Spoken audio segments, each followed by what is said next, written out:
Yes, Dr. Mukul, Sangma. Mr. Speaker, sir, I would like to submit in brief while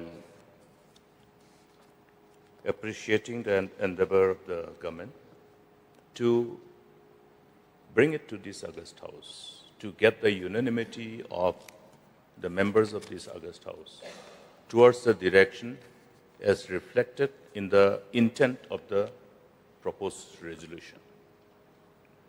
Mr. Speaker, sir, this issue has been, the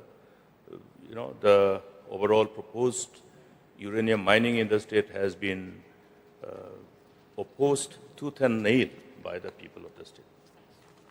Ever since this proposal was embarked upon by Government of India, for whatever reason, we don't want to elaborate on that.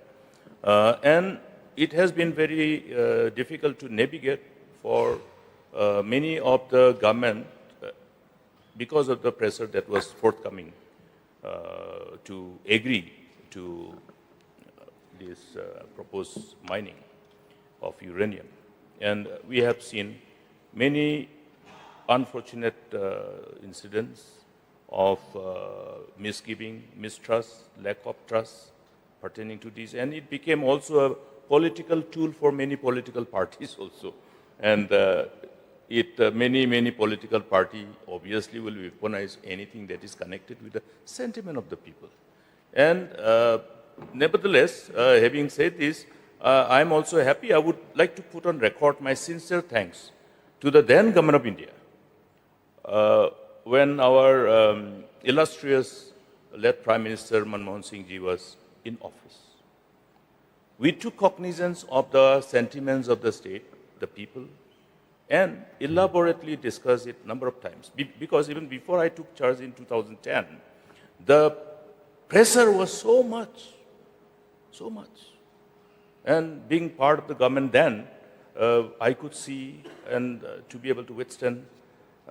So I had to have quite a number of sittings, but there was a magnanimity from the side of the then Prime Minister.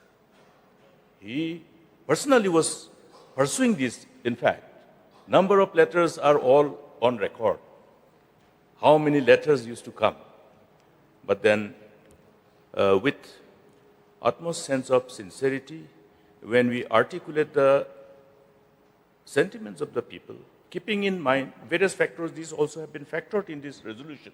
The size of the state, the terrain, the environment, how we are considered as the state receiving the highest rainfall. So it has to be seen from genuine concern, not as, something which is being surrendered only because of the other reasons. It is not. It is a reality. In the state of Meghalaya, any mining of uranium can have serious impact on the overall well-being of our people without having to elaborate on the ramification on the health hazards. We all know. It's all well documented. And having said this, because Government of India today, I think with the advent of and an advancement of technology, many alternatives, that's a good thing. Our scientific community have come up with number of alternatives and number of technologies which can enable the nation to leverage upon those knowledge, technology, and also the other alternative minerals. Therefore, it is only befitting for me to place on record my sincere thanks to the then Government of India under the illustrious leadership of late Dr. Manmohan Singh ji. And we were never disturbed any further. And that particular, I must say, that understanding continued till now.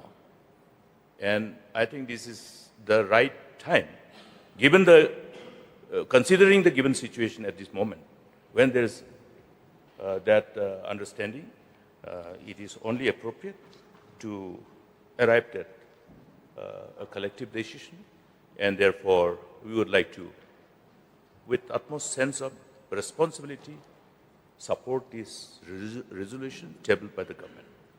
And rightly, I would urge upon all the members to see that we show our unanimity and our connect with the sentiments of our people. It's not based on anything, any unfounded scare or other unscientific reason. It is a scientific reason.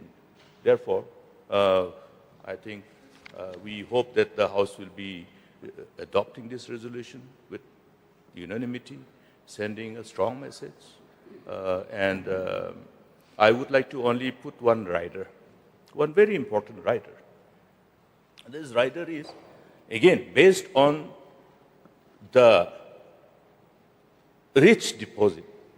If you look at the deposits, and these deposits are all along, across the western part and eastern part. We have the detail of the deposits.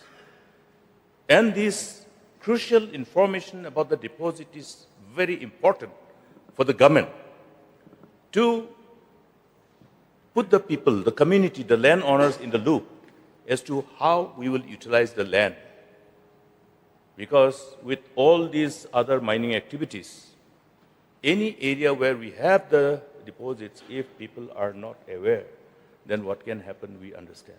There are many other areas which are already known to have the deposits, but the landowners don't know. That's the fact. Therefore, there will be quite a substantial amount of work to be done by the concerned department with a complete scientific application of knowledge and technology to take cognizance of those concerns and ensure that the landowners are aware of this fact, and based on that, how they should be guided scientifically and how they should be, to that extent, help to have that kind of power of comprehension for appropriate and optimum utilization of their land resources in future. That should be kept in mind by the government, by the state government, as the honors of responsibility, Mr. Speaker, sir. Because otherwise, it will have, incidental challenge, which will ultimately have a serious ramification, and our people will be seen caught at an unguarded moment.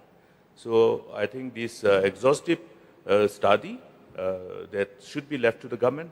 I have only indicated as to how important it is to look at this angle and also to protect those areas in a manner that other illegalities don't take place. Other illegalities.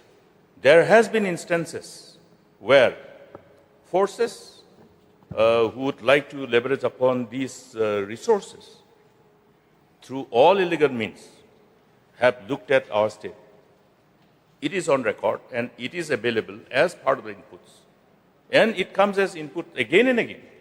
Therefore, that particular concern also must be kept in mind by the government and put all necessary measures. We'll have to probably ramp up the capacity of the departments concerned, the authorities concerned who are assigned with this responsibility. So with this observation and sharing this concern, I once again say that, yes, we go forward, show the unanimity, and it is a good thing that our collective endeavor has prevailed upon the Honorable Supreme Court, which is reflected in the judgment of the Honorable Supreme Court on the 3rd July 2019, where, in fact, there is an operational part where the Honorable Supreme Court has said, in view of the fact that the owners of the land also has the right over the minerals under the surface of the land, therefore, the contention of the state government to issue mining lease is not acceptable to this court. Please refer to that relevant para. I have referred to that para in this August House. And this also must apply in respect of all other minerals. You see, we are doing something which is actually not inconsistent with this judgment of the Honorable Supreme Court. Because this particular interpretation cannot be interpreted in isolation only for coal. Yes. Therefore, the right over the minerals under the surface of the land, whether it is stone, whether it is any other mineral, see, the things have to change. Therefore, when we know the truth of the ownership and our responsibility to pass on that power to the people, I think government has to be ready to see that we let go certain regulation which otherwise is contrary to the judgment of the Honorable Supreme Court. So I believe, though I take this advantage to refer to, that Honorable Supreme Court judgment is the weapon, the anchor for all of us, even to adopt this resolution. Therefore, having said this, let us also ensure that the right which was taken away from the people is transferred back to the people. It's like a redemption. Let's give back what has been taken back, what has been taken from the people. And it will go a long way in creating that kind of enabling environment for the people of the state, for the owners of the land. Today, owners of the land, the Nokmas, the landowners seems to be so poor. Whereas they have the ownership over all these rich resources. Because by default, we have taken their power. That must be restored. Restoration of power must be part of the state. So I believe, and I have all reasons to have the trust and confidence on the government, that this particular issue also will be taken note of, and accordingly, appropriate decision is taken in sync with the judgment of the Honorable Supreme Court, which was passed on the 3rd of July, 2019. And we give back the power to the people, which inadvertently, for whatever reasons, was taken at that point of time. Thank you, Mr. Speaker, sir. With these few words, I commend this resolution. I commend the endeavor of the government and extend my wholehearted support for adoption of this resolution.